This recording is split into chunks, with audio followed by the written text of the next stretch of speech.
As a huge international Disney fan, one of my dream trips for years has been to visit the D23 Expo in Anaheim. And this year, that dream finally came true. I was lucky enough to attend all 3 days of the expo, and over those days I saw some amazing panels, met some great people, and just enjoyed the atmosphere of being surrounded by others all with the same passion. But attending the D23 Expo isn't easy. So now that the event has finished and I've had a couple of weeks to process everything, let's take a look back on the event and my tips to anyone looking to do a D23 trip in the future. For Review Time, I'm Luke, and this is the D23 Expo 2019. If you saw our Day 1 recap from the event, you will know that our first day was jam-packed with panels, shopping and fun, and all of that continued for the second and third days of the event. Our Saturday started with one of my highlights from the event, and sadly one of the few things I wasn't allowed to film, which was the Studios panel, where we saw clips from a ton of upcoming movies and saw more celebrities on stage than I ever have, or ever will see again. However, this panel also brings up one of the biggest problems of the convention. We were lucky enough to receive stage pass reservations, which guaranteed us seats as long as we showed up at least an hour in advance. If we didn't have those reservations, however, we would have had to show up for the panel in the early hours of Saturday morning, with the standby queue capping for the event at around 4 AM. One of the most important things I can say for people wanting to attend the event is to bring your patience, and if you really want to see or do something, you have to be willing to wait for it. But more tips on enjoying the event later. The rest of our Saturday saw us further explore the show floor, gave me the chance to meet Imagineering icon Bob Gurr, and gave us all the chance to see the 25th anniversary concert of Disney on Broadway, featuring the incredible voices of 6 Broadway stars. And as a musical theatre fan, this was easily one of the highlights of the entire weekend. Sunday saw our final day at the expo and started with the panel that really got me to attend the event in the first place, the Parks and Resorts panel, which was unfortunately underwhelming overall. But hey, I got a $10 Target gift card that I can't use here in Australia, so hooray. I'm sure we will eventually talk about some of the announcements in more detail here on the channel, but overall, apart from seeing Disney legend Dick Van Dyke and getting further information on the huge Epcot updates, the panel was a disappointment. Luckily, the rest of the day picked up as we saw some other great things on the show floor, did some last-minute shopping, and viewed an awesome panel called The Art of Disney Storytelling, who, amongst other people, featured one of our favorite Imagineers, Tony Baxter. And with that, our 3 days at the D23 Expo were complete. We had an amazing time, and whilst the event wasn't everything we expected, we are glad that we made the trek out from Australia to see it.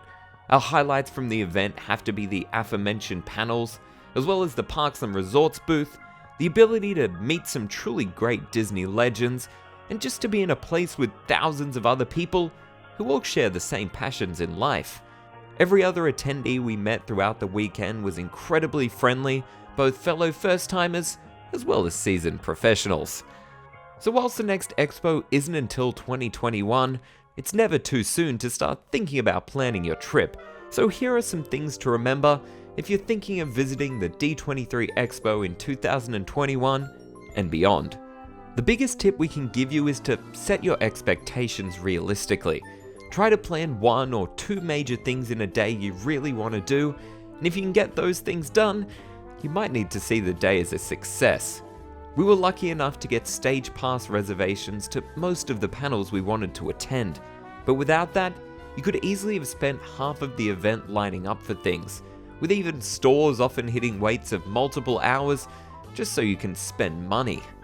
Luckily, there was a number of things to experience that required little to no waiting across the entire weekend, including a lot of show floor booths, including Parks and Resorts, and the third-party booths that sold a ton of old-school Disney merchandise, memorabilia, and more. Another big draw for people will be the shopping experiences across all of the major Disney stores, as well as a number of third-party outlets, all selling Expo-exclusive merch. But if you want any of this merchandise, you have to be willing to wait. especially for the Mickeys of Glendale and Shop Disney stores. The lines for the stores did die down a ton by Sunday afternoon, but a lot of the merchandise was sold out by then. Speaking of exclusive merchandise, most of the items don't necessarily scream D23 Expo exclusive. The Disney Dream Store is where most of the specific D23 Expo branded merch was contained, whereas the Disney Store was mostly dolls and figurines, and Mickey's of Glendale had a ton of Imagineering exclusive new Epcot and Avengers Campus merchandise, which were Expo exclusive, even though they didn't necessarily say it anywhere on the item. My favorite purchases across the weekend were my new Epcot logo bottle, an awesome Imagineering exclusive jumbo 50th anniversary Haunted Mansion pin, and ashamedly, I have to admit, my first ever Spirit jersey. One thing to know about the Expo is that it really is catered towards the overall Disney fan. If you're just a fan of, say, Marvel or Frozen 2 and nothing else Disney, you might struggle to fill 3 full days at the con. Luckily for me, I'm a fan of almost everything Disney, from the parks to Star Wars to Pixar and much more. This meant that almost every booth on the show floor contained something I wanted to explore. Almost every facet of Disney had a booth on the show floor, even including things purely meant for cast members such as the Disney Aspire program. And hey, even if you weren't interested in the specific booth, they probably had some sort of freebie to give out to entice you in. The biggest tip we can give you though is to just try and have fun. Talk to people in lines, make new friends, and just be in awe of the magic of Disney that has brought all these people together to share their passions.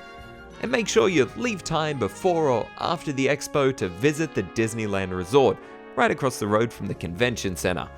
If you do have any questions about the event or planning for it, be sure to ask them in the comments below, and I'll do my best to answer. The one question only you can truly answer though, is if traveling to the event is worthwhile for you. All I can say is that the event truly is the ultimate Disney fan event, and I'm incredibly happy I got to visit this year. In 2021, we are planning on visiting the 50th anniversary of Walt Disney World, but who knows? If all goes to plan, we might just stop over at the D23 Expo 2021 on the way because of all the amazing fun we had this year. For ReviewTyme, I'm Luke. Thanks for watching, liking, and subscribing.